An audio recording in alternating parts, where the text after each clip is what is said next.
Olá! Já parou para pensar como os especialistas se comunicam? Por muito tempo, a gente tentou criar uma linguagem técnica perfeita, sabe? Quase como uma programação, sem espaço para erro. Mas a realidade se mostrou bem mais complexa. Nesta análise, vamos justamente mergulhar nessa história. Como a gente saiu de uma busca por regras super rígidas para abraçar o jeito que a linguagem funciona no mundo real. Para começar, vamos pensar numa palavra simples: vírus. Para um biólogo é uma coisa. Para um profissional de TI é outra completamente diferente. A mesma palavra com dois significados que não têm nada a ver um com o outro, dependendo da área. É exatamente esse tipo de, digamos, confusão que deu o pontapé inicial para todo esse debate. Então, a nossa jornada hoje vai ser essa aqui. Primeiro, a gente vai conhecer esse sonho de uma linguagem técnica ideal. Depois, vamos ver como esse sonho meio que deu de cara com a parede da realidade. E por fim, vamos entender a abordagem moderna, que é muito mais ligada em como a comunicação humana de fato acontece. Ok, vamos lá. A nossa história começa com a primeira grande tentativa de colocar ordem na casa, de organizar a linguagem dos especialistas. É a chamada Teoria Geral da Terminologia. A gente precisa voltar para Viena, lá nos anos 30. Imagina um engenheiro, Eugen Wüster, super incomodado. Para ele, a imprecisão na comunicação era um defeito, era como uma peça que não encaixava na máquina. E a solução dele, com uma cabeça de engenheiro, foi bem direta. Vamos criar uma linguagem padrão, sem ambiguidade nenhuma, para que todo especialista em qualquer lugar se entenda perfeitamente. E o coração da teoria do Wüster era essa ideia aqui, a univocidade. A meta era uma relação perfeita de um para um.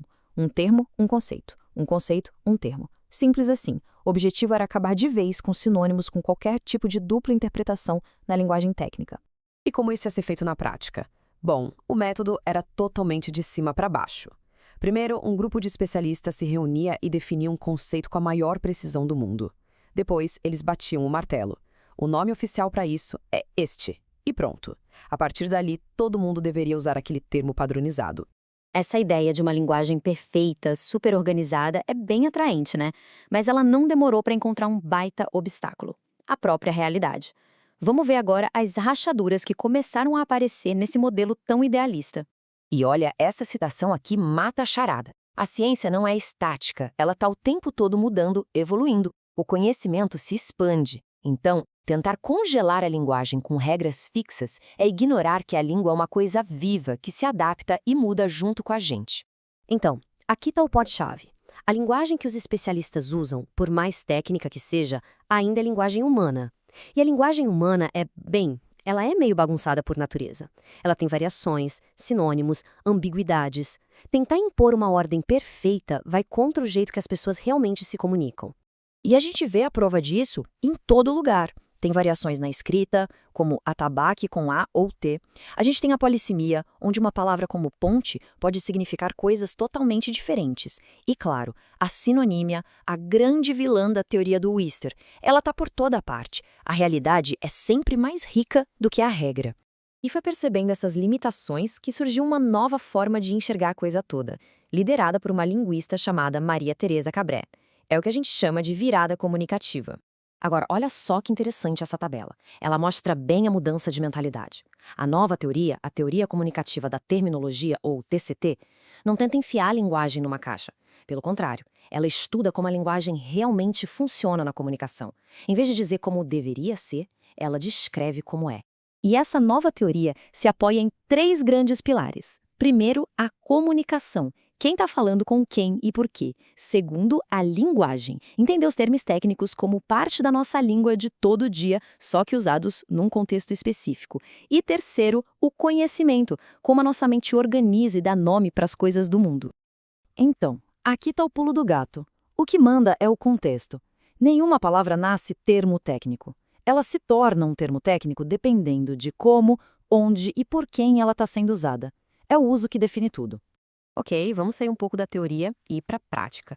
Como essa nova forma de pensar muda o trabalho de quem estuda os termos hoje? A resposta está na tecnologia e em muitos dados. A grande aliada da TCT é a linguística de corpos. Pensa nisso como dar um superpoder aos pesquisadores. Em vez de ficar só na intuição, eles usam computadores para analisar milhões de palavras tiradas de textos de verdade, artigos científicos, manuais, patentes, e assim descobrir os padrões de uso da língua na prática. E essa imagem aqui ilustra muito bem como isso funciona. Os pesquisadores criam uma espécie de filtro, de padrão, que o computador usa para vasculhar essa montanha de textos e encontrar não só os termos, mas também todas as suas variações, de forma automática. É um trabalho de detetive em escala gigantesca. E o que a gente descobre com todo esse poder de análise? Nossa, um monte de coisa. Quais são os termos mais importantes de uma área? Como eles são realmente usados? Quais sinônimos as pessoas preferem? A gente consegue ver até a diferença na linguagem de um especialista experiente e de um novato. Tudo isso com base em dados e não em achismo. Para fechar, vamos conectar tudo isso com o nosso dia a dia.